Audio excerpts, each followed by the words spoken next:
The truck backfired twice before it settled into an idle, and every head in the driveway turned toward the sound. Marcus Webb killed the engine and sat there for a second, one hand on the wheel, looking at the parade of chrome and polish lined up along his sister's curb.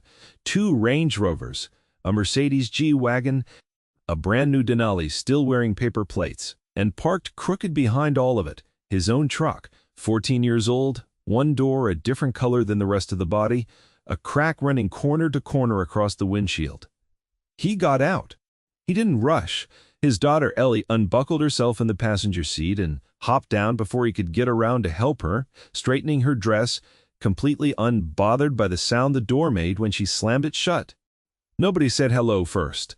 His cousin Dale said something else first, loud enough to carry.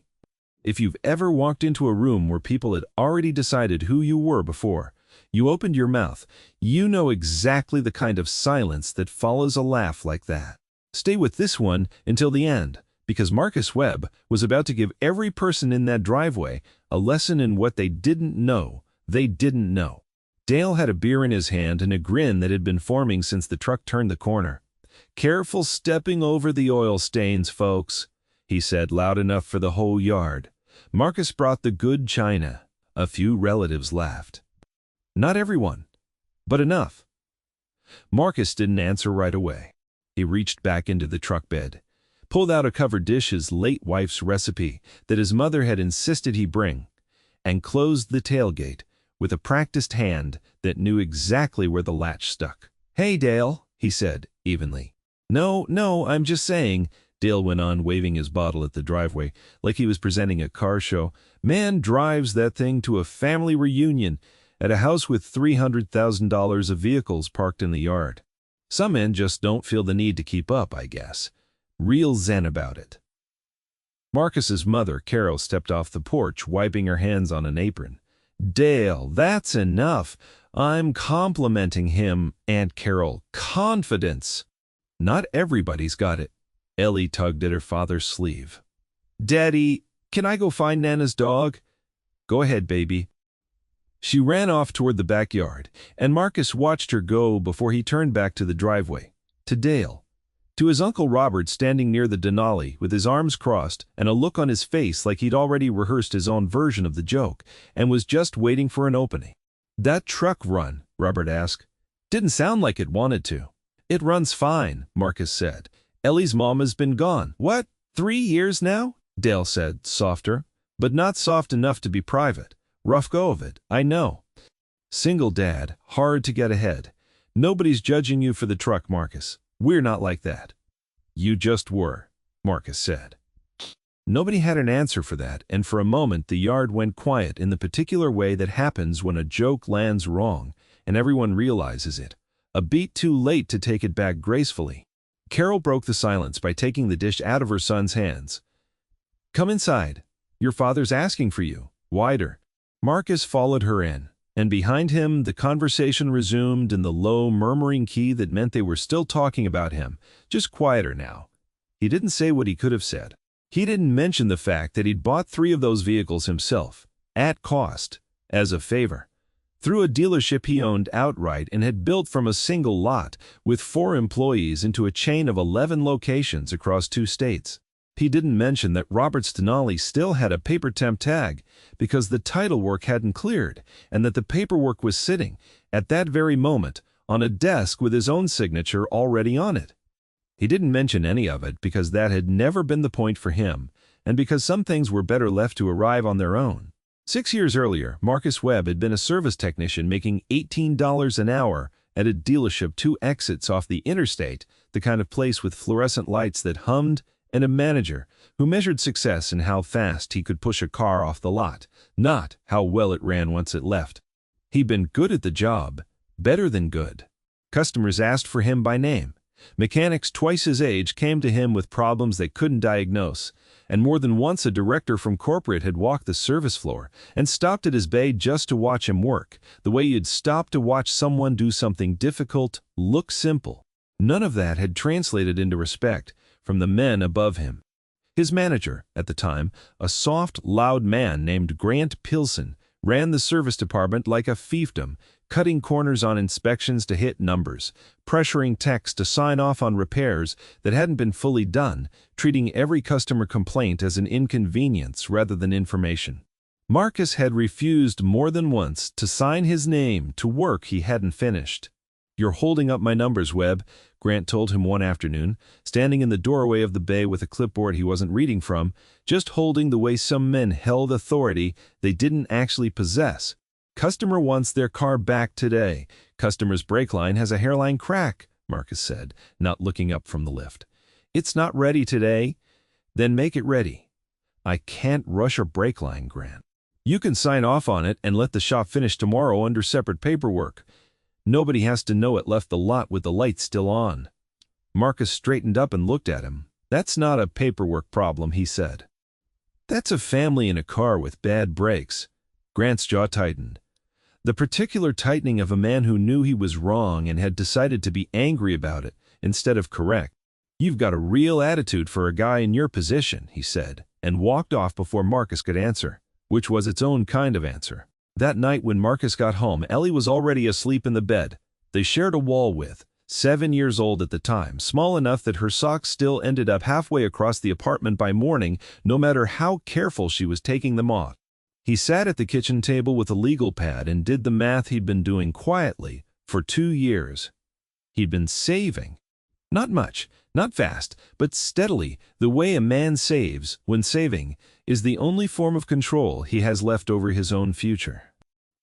He had a plan that had lived in that same legal pad for a long time, notes on inventory turnover, on service department margins, on what a small, honest dealership could look like if a person built it from the ground with different priorities than the one he worked for. He didn't tell anyone.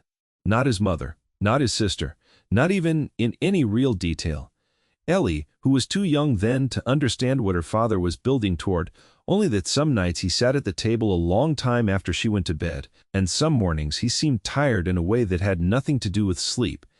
3 months after the conversation about the brake line, Grant found his opening. A customer complaint came in on a transmission job Marcus had done 2 weeks prior, a rebuild that should have run another 80,000 miles without issue. The car had stalled on a highway on-ramp. No one was hurt, but it was the kind of complaint that corporate took seriously, and Grant took the opportunity the way a drowning man takes a rope, without checking first where the other end was tied. He altered the work order. It was a small thing, on paper, a timestamp changed, a torque specification adjusted in the digital record to suggest Marcus had skipped a step, a note added to the files suggesting the tech had been rushed, distracted, careless. Grant had access to the system. He had motive.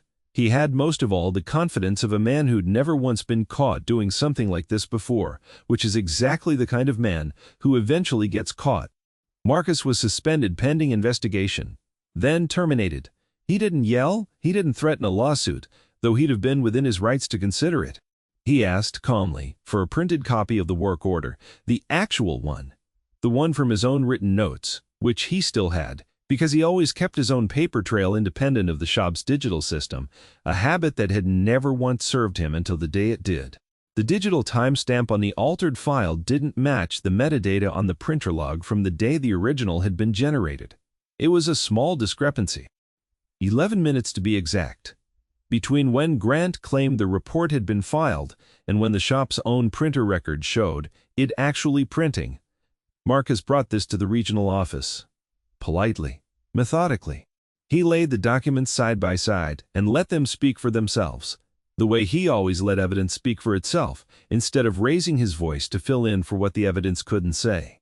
The regional director, a tired man named Feldman, who had seen 100 small dealership dramas and wanted no part of this one, looked at the documents for a long moment, then looked at Marcus, then said the words that changed the rest of his life, without either of them realizing it in the moment.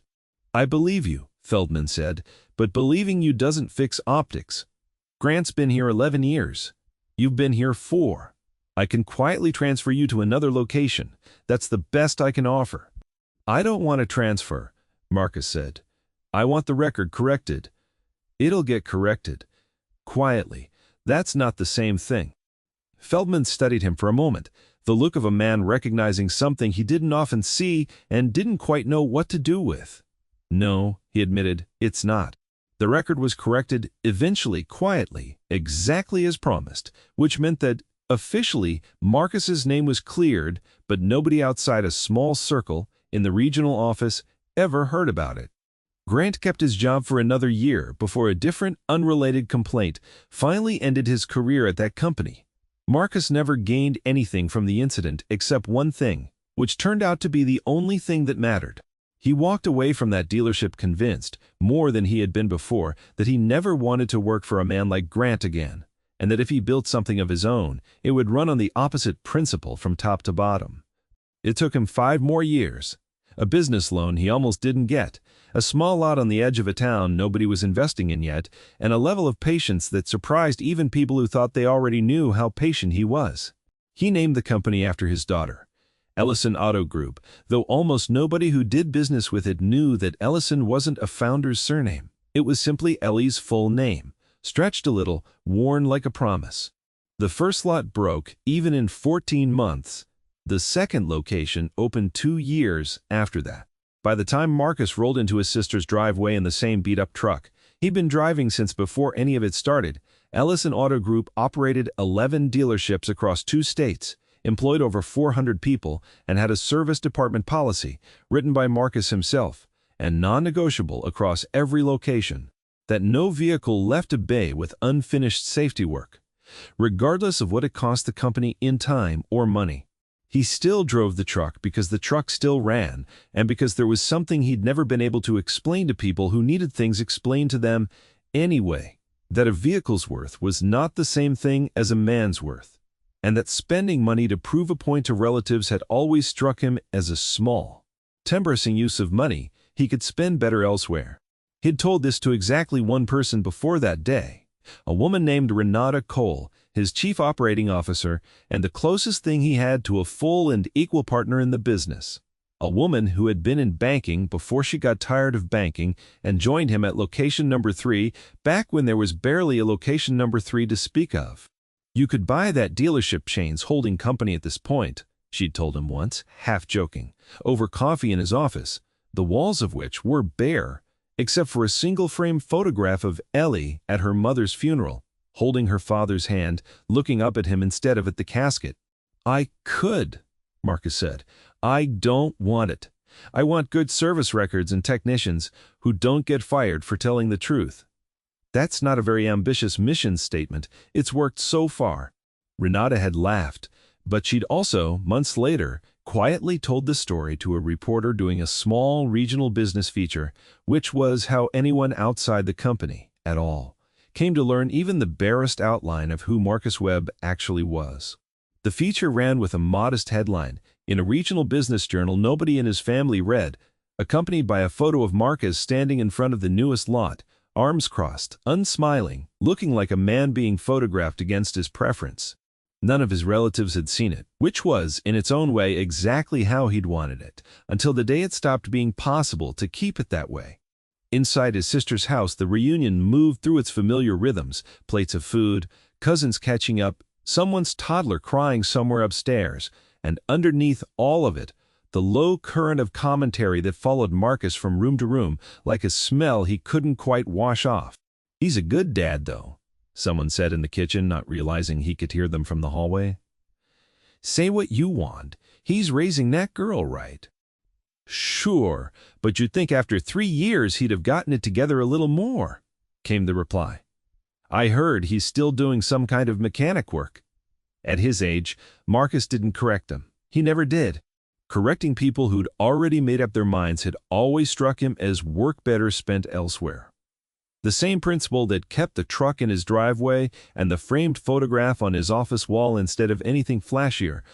Ellie found him an hour later, out back near the fence line, sitting with his father in 2 folding chairs that had probably been in that same spot for a decade. "Nana's dog likes me now," she reported. "I found where he hides when Uncle Dale yells too much." "Smart dog," Marcus said. His father, Harold, A quiet man who'd worked 40 years at a machine shop before retiring with hands that never fully lost their calluses, looked over at his son with the particular expression of a man who noticed more than he said. "They giving you a hard time out front?" Harold asked. "Same as always." "You gonna tell them?" "Tell them what, Dad?" Harold shrugged. A small motion, the same shrug Marcus had inherited without noticing. "Whatever it is you don't tell people." Marcus looked out at the yard, at the line of vehicles gleaming in the afternoon sun beyond the fence, at Dale's voice carrying from somewhere near the grill, already telling some new version of the same joke to someone who hadn't heard it yet.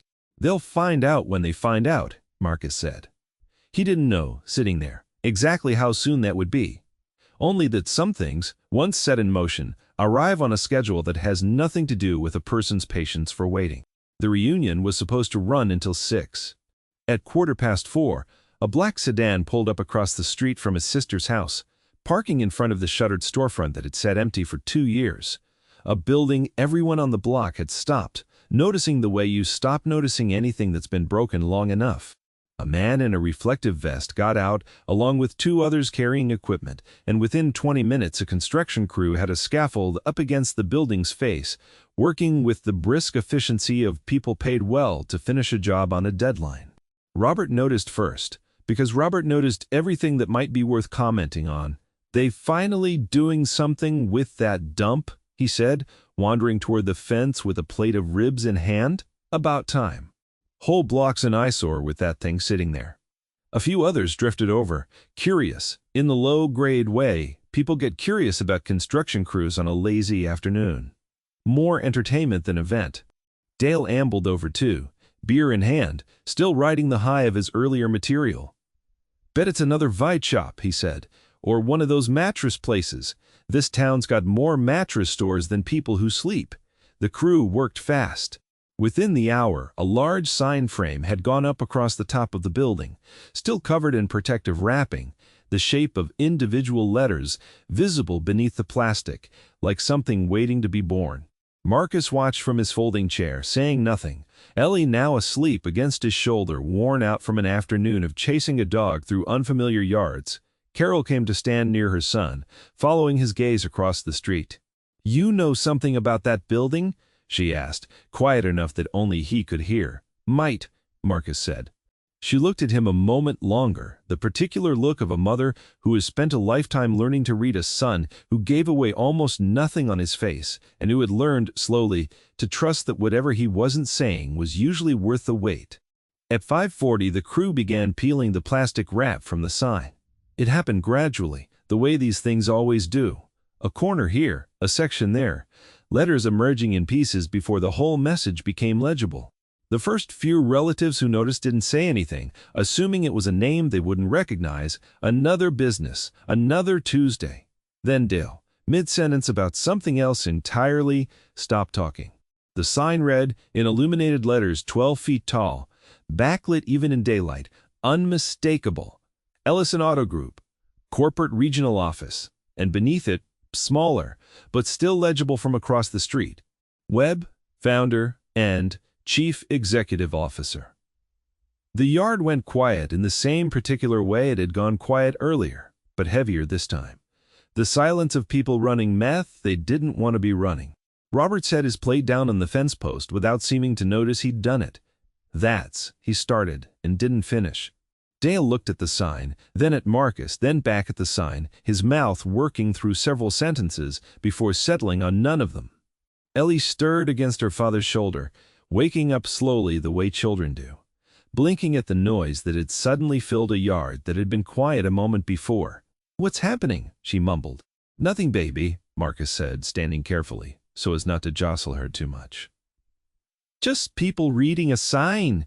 He carried her toward the house, past Dale, past Robert, past a dozen relatives who had, within the space of 11 minutes, gone from laughing at his truck to staring at it like it might mean something entirely different than what they'd assumed an hour before.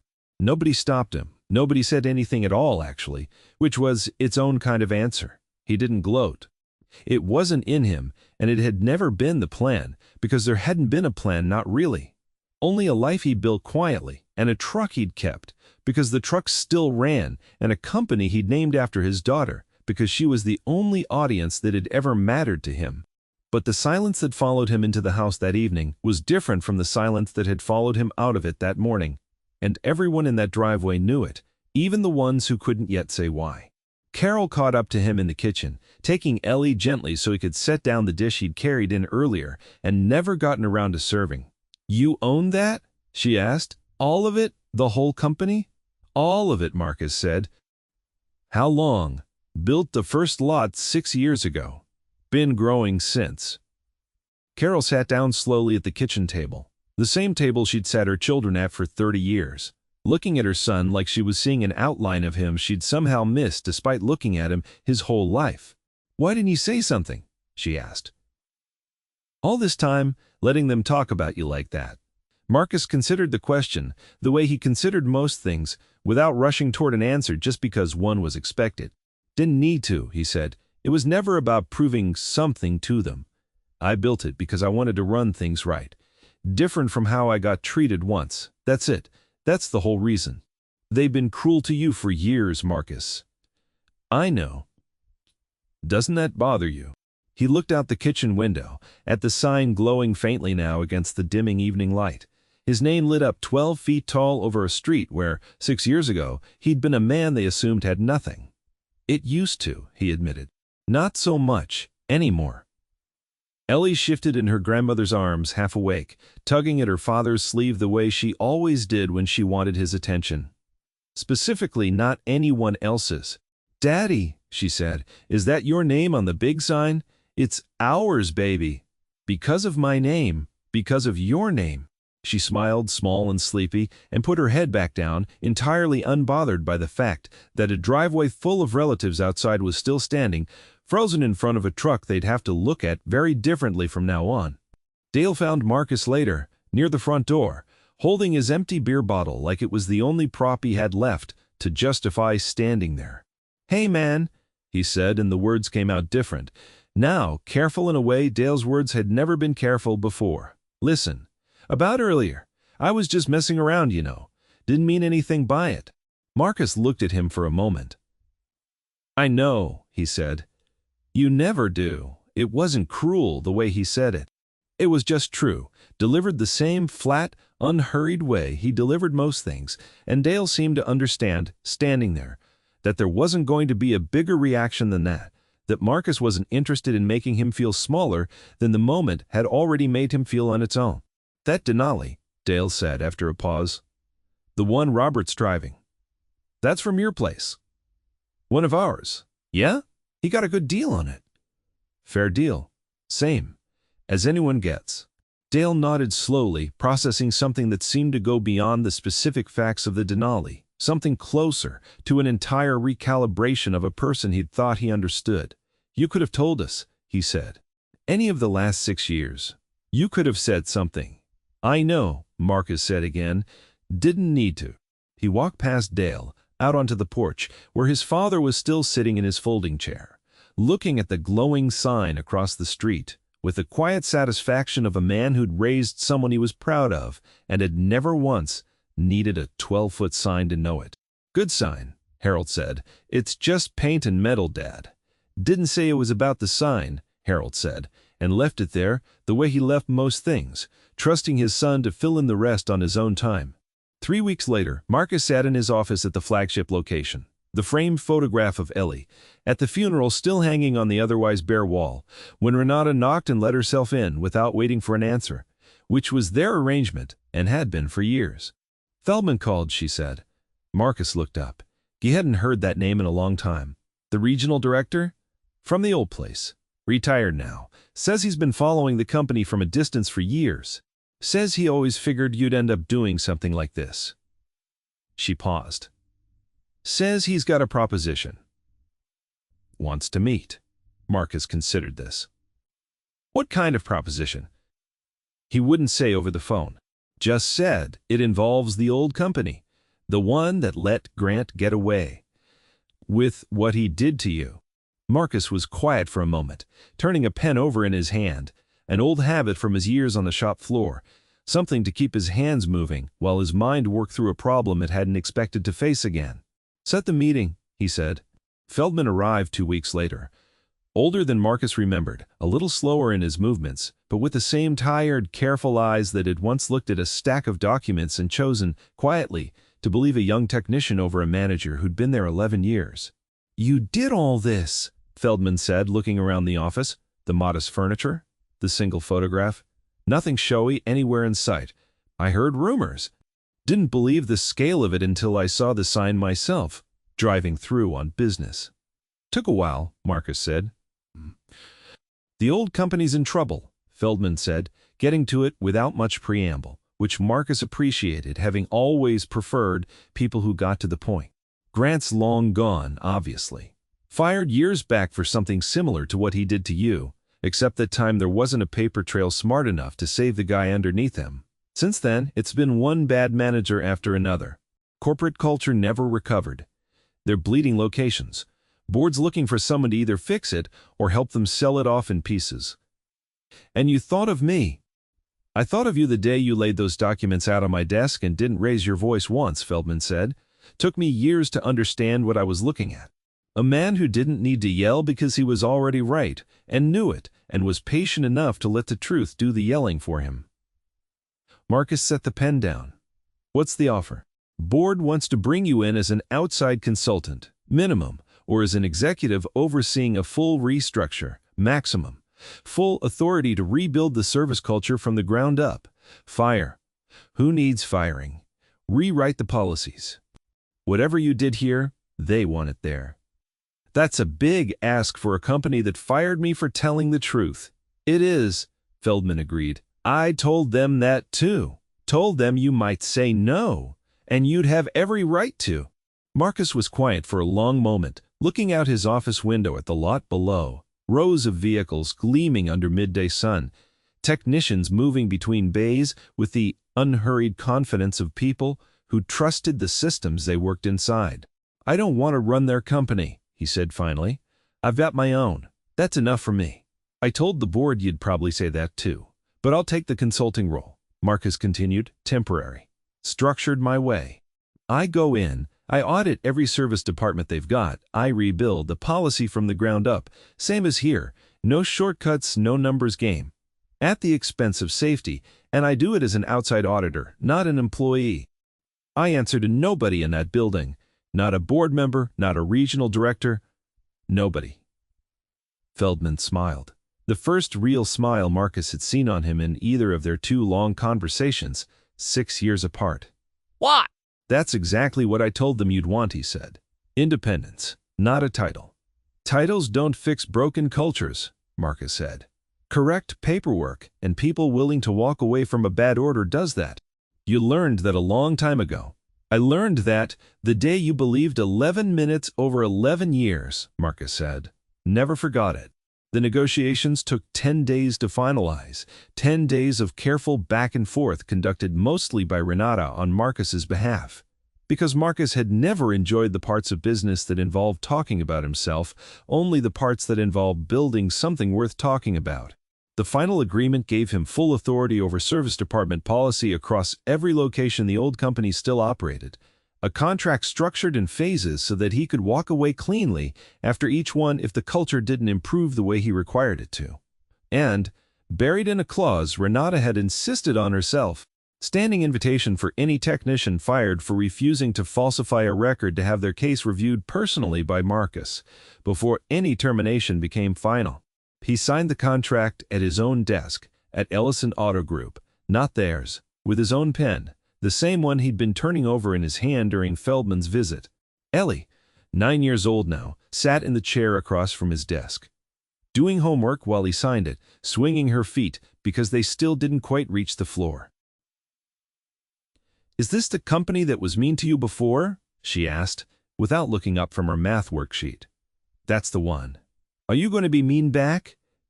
Marcus considered the question seriously, the way he considered most things his daughter asked him, never brushing her off just because she was young. "No," he said, "I'm going to make sure nobody there gets treated the way I got treated. That's different from being mean. That's better. Ellie said, satisfied, and went back to her worksheet. The matter apparently settled to her complete standard. He signed the last page, set the pen down, and looked at his own signature for a moment, the way he always did, a habit he'd never explained to anyone, not even Renata. He'd once told her that a signature was the only thing a man had that couldn't be faked without someone eventually finding out, that every line of it was a promise, and that he'd rather lose a company than sign his name to something he hadn't checked twice. 6 months later, the old company's flagship location had a new sign out front, a modest one. Nothing like the illuminated marquee across from his sister's house, just a small plaque near the service entrance that read, "Every vehicle leaving this bay meets full safety standard. No exceptions, no shortcuts." Signed, M. Webb, Independent Service Auditor. Turnover in the service department dropped by half in the first quarter alone. Complaints dropped further. Feldman brought back in an advisory capacity at Marcus's specific request, called it the fastest cultural turnaround he'd seen in 40 years in the industry, though he admitted, with the same tired honesty that had once made him believe a printer log over a manager's word, that it wasn't really fast. Just been 6 years in the making. Quietly. Somewhere else, while nobody was watching. The family reunion, the following year, was smaller, held at Marcus's own house this time. At his mother's suggestion, a change nobody objected to. The truck was still in the driveway, still ran fine. Nobody mentioned it. Dale came eventually, hesitant at first, standing near the grill with a plate of food and none of his old commentary, watching Ellie chase her grandmother's dog around the yard with the same unbothered joy she'd had the year before, when nobody outside the family had known who her father really was. "Nice place," Dale said, when Marcus came to stand near him. "Thanks. You built all this yourself. The company, I mean. Not just the house, with help," Marcus said. "Renata, a few good people who stuck around when it would have been easier to leave. I used to think you were just getting by," Dale admitted, looking out at the yard at Ellie laughing somewhere near the fence line. "Figured the truck told the whole story." "Trucks don't tell the whole story," Marcus said. "Never did." "That," Dale nodded slowly. And for the first time in longer than either of them could probably remember, there wasn't a joke waiting behind his next sentence, no punchline aimed sideways at a man he'd finally stopped underestimating. "I'm sorry," Dale said. "For all the years of it, I know," Marcus said. "It's fine."